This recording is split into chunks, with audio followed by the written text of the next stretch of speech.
reason for that is that we created religion, I don't want to offend anybody very Sure. much, but I really do sometimes think religion is a man-made thing Of course in it order is. to make people construct a reality that is concordant with the objectives of the people that created the religion in the first place. See, I believe that religion is a control factor.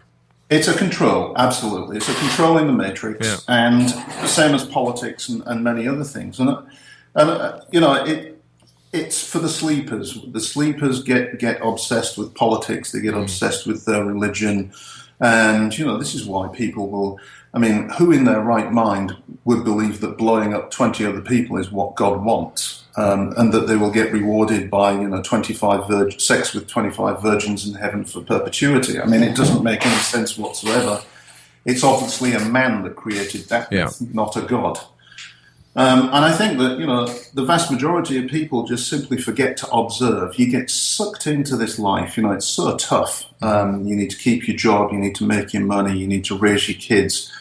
You've got to pay attention all the time. And life is getting more and more and more complex with tech. I mean, especially in North America. Life is significantly more complex when you have to manage your own healthcare. You have to manage your own 401k. The US is definitely a great place to express freedom, but freedom takes responsibility. And in the US, you have to be even more responsible than somewhere like here, where healthcare is social medicine. It's taken care for you by central government. So people forget to observe. They forget that they can create magic. They forget that they're really gods incarnate and that this is the training ground. They just get sucked into life and they sleep all the way through it, and then they wonder what happened. But if people would only listen, let's just take a religion for a second. In the Bible, it said, "And God said, let us create man in our image, in our likeness," and that just confirms what you were saying. Number one, we are incarnate gods, and number two, religion is control. Yeah. I absolutely believe this. I think that we are gods incarnate in training, if you want. And if you go back to the idea of quantum physics, that reality requires a conscious observer, I think more or less the opening words it's somewhere in the Bible is "Let there be light," or the fact that the word was spoken to create everything. So basically what the Bible is saying, absolutely agrees with this, is that in the beginning there was a conscious observer, and that conscious observer collapsed the waveform into particles, and that's how we got started. I agree with you 100%. So the last observer, although it's gotten great reviews. In the vast majority of reviews have been really good because it is a twisty, turny, surprising end. But just to give you a bit more detail and to try to show you how it takes some of this theory and puts it within the concept of a fictional novel. The key character is a guy called Stanley, and Stanley is an Englishman who hasn't amounted to very much. He's got a boring job, he's single, and he lives alone in a small apartment. But he reads, and he reads avidly, and because he reads, he's developed a tremendous imaginative faculty, and he becomes basically the last observer. He's the last man standing, and there's a white magic lodge and a black magic lodge, so to speak. The black magic lodge and the white magic lodge are both trying to get him to help them, create a different reality. And mixed into the story is this concept that, you alluded to it in an earlier question, what happened to magic? Right. Mixed in there is the fact that in order to be a magician, in the past, you've needed to be chosen, you've needed to be diligent, and you've needed to be silent. And there was a reason for that, of course. I mean, if you went about telling people in the 15th century that you were God incarnate and created your own reality, there was only one place you ended up, and it was on the end of a spike or in the fire.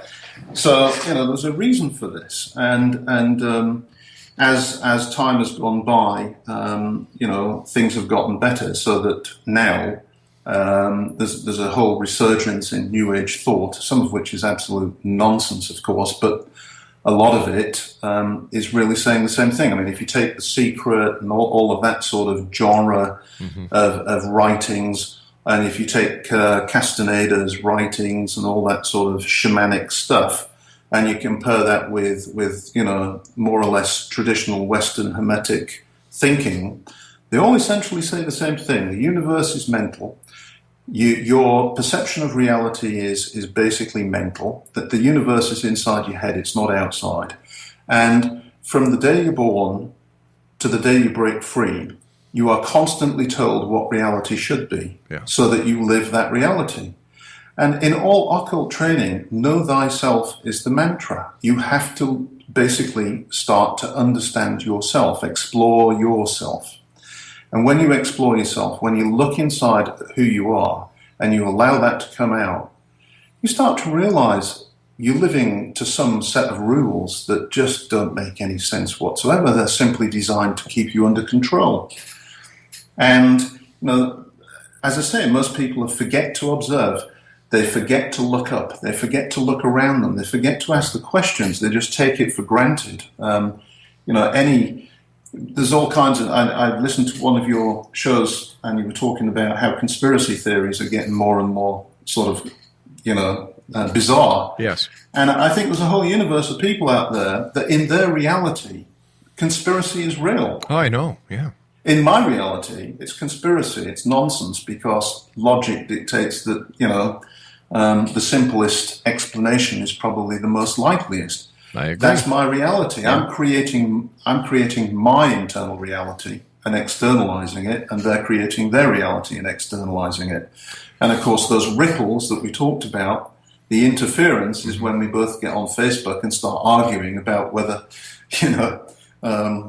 that conspiracy theory is right or wrong. In your opinion, based on your belief in what you write about and your knowledge of magic, is there a difference between faith and religion?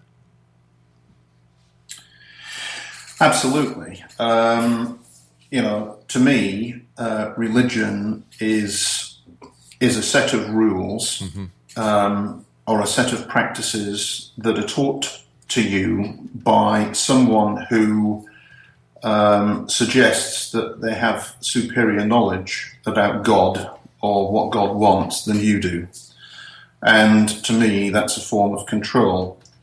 Whereas faith is really another word for imagination. And I think, there's a lot of value. By the way, the Bible is the most esoteric occult book there is. Big time. When Christ talks about, little children will get to heaven, etc., it's because they still have that imaginative faculty. Yep. To them, they can imagine something into reality. They have the faith. I was on the internet several months ago, and I came across a video by a born-again Christian called The New Way to Pray. And it intrigued me, so I watched this YouTube video. And basically, what this man was saying was that the new way to pray is to visualize your prayer. In other words, the same thing that sports trainers tell athletes, visualize yourself winning, and the same thing that magicians practice, which is act out and visualize the result that you want. So, I do see that from almost every angle, psychology, physics, science, everything, it's all sort of pointing in the same direction. You just have to wake up and see the sign, Yeah, no, you were talking about children and how they use their imagination and how they see. We adults screw kids. We really do. When a child is young, we bring them into a world of fantasy, a world where they open up their imaginations to the possible and the impossible. And then we teach them about a lady that jumps, flies on a goose. We tell them about a cow that jumps over the moon, a spoon that runs away with a dish, a lady that lives in a pumpkin. We get them into school with this very concept, and their imaginations are just open, and they're just having a ball. They're seeing what we have long lost to see. And then what do? We say, you know what? We lied to you. That's not real. Yep.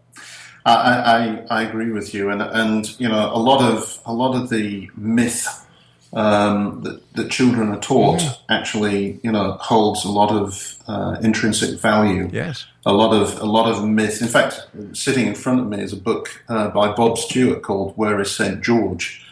And he gets into, you know, just traditional English or Celtic, you know, basically folk songs, and dissects them in the sense of, you know, where did this come from, and what is the message? And of course, it is this ancient knowledge that humanity had about who we are, why we exist, and what's important. And a lot of that is preserved and captured in some of this myth that we teach our kids. And then, of course, we explode it when they get to a certain age and say, well, that was all a load of rubbish. Yeah. This is what you really need to know, you know, that electrons circulate around an atom and blah, blah, blah. And, you know, in that sense, what we are doing is we are, to use Castaneda's sort of Carlos Castaneda's terminology, we are describing reality to them. We are telling them how to imagine reality. So we are programming them. We're programming each other. Yeah. And, you know, I agree with, I mean, I don't know about the man himself, but what he wrote seems to ring very true with me, which is you need to first understand that you have had reality described to you. Secondarily, you need to stop the world, as he put it, which to me is, I need to start observing. I need to understand. I need to look. Yeah. I need to see what is actually happening and understand that what I've been taught and what I see don't agree. And then I will start to see reality as I always should have seen it and be able to start. I mean, magic can be quite simple. My father, you know, who unfortunately passed away about 3 or 4 years ago. But my condolences. He used to tell me, you know, and he used to say, look, he said, when I'm looking for a parking space, I just imagine and have confidence that when I arrive at the supermarket, there'll be a parking space for me right where I need it. Yeah. And there always is. That's magic. That's creating reality. It's as simple as that. Gary, stand by, my friend. You and I have to take our final break for this hour. Exonation, our guest this hour is Gary M. Vasey. www.garymvasey.com. And Gary and I will be back on the other side of this commercial break as we continue here in the X Zone from our broadcast center in Hamilton, Ontario, Canada. Don't forget, the new X Zone store is now open online at www.thexzonestore.com. That's XZONESTORE.com. Thexzonestore.com. I'll be back on the other side of this break with Gary M. Vasey. My name is Rob McConnell. Don't go away.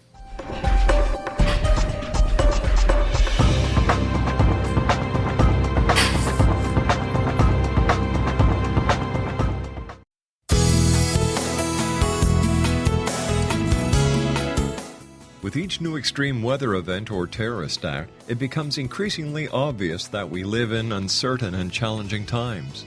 We all buy car insurance. Why not collapse and catastrophe insurance? Matthew Stein, an MIT-trained engineer and green builder, has written 2 outstanding books to help people prepare, plan for, and deal with everything from minor situations lasting a few days to full-on collapse. Matt's first book, When Technology Fails, is a manual for self-reliance, sustainable living, and surviving the long emergency. This massive book covers the gamut from first aid and emergency preparedness to alternative healing, renewable energy, primitive living skills, and 18th century technologies that could be critical to your comfort and survival in a long-lasting crisis. Matt's second book, When Disaster Strikes, is a comprehensive emergency preparedness handbook and survival guide. When Disaster Strikes is an essential item for every family's go bag.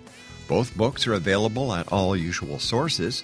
There's a wealth of totally free information posted at whentechfails.com, and author-signed copies may be purchased at mattstein.com. That's www.whentechfails.com and www.mattstein.com.